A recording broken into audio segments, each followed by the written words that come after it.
దృష్టిలోనే కాదు, దేవుని దృష్టిలో కూడా ఒక స్టెప్పు పైకి వెళ్ళాలి నువ్వు. దేవుడు అలా చూడాలనుకోవట్లేదు, ప్రేమగా ఉండాలనుకుంటున్నాడు. ఆయన ప్రేమగా చూడాలనుకుంటున్నాడు. కుటుంబంలో ఉన్న వాళ్ళందరూ ప్రేమగా ఉండాలి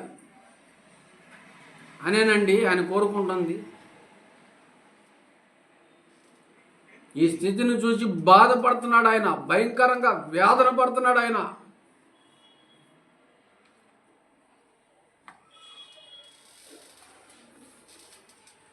ఏమండి, రూతు పేరు మీద ఒక గ్రంథం ఉందండి బైబిల్లో. ప్రతిరోజు మొదటి అధ్యాయం చదువుకోండి, ప్రతిరోజు మొదటి అధ్యాయం.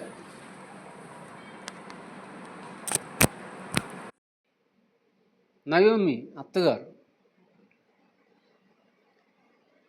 భర్త చనిపోయాడండి.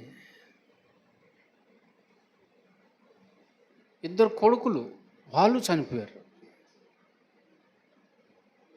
మొత్తం ఇంట్లో 3 పురుషులు అయితే 3 చనిపోయారు. మగ దిక్కు లేనిది అయిపోయింది నయోమి. 2 కోడళ్ళు ఉన్నారు, రూతు, ఓర్ప. అప్పుడు ఆమెకు ఒక కబురు అందింది. ఆమె సొంత దేశంలో పరిస్థితి బాగానే ఉంది అని. అక్కడికి వెళ్ళిపోవాలనుకుని బయలుదేరింది. బయలుదేరితే 2 కోడళ్ళు కూడా బయలుదేరారు. అప్పుడు ఆమె బాగా ఆలోచించి అనుభవం కలిగినామా,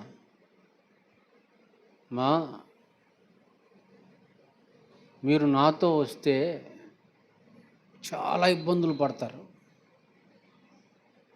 చాలా కష్టాలు పడతారు, నిందలు పడతారు, అవమానాలు పడతారు.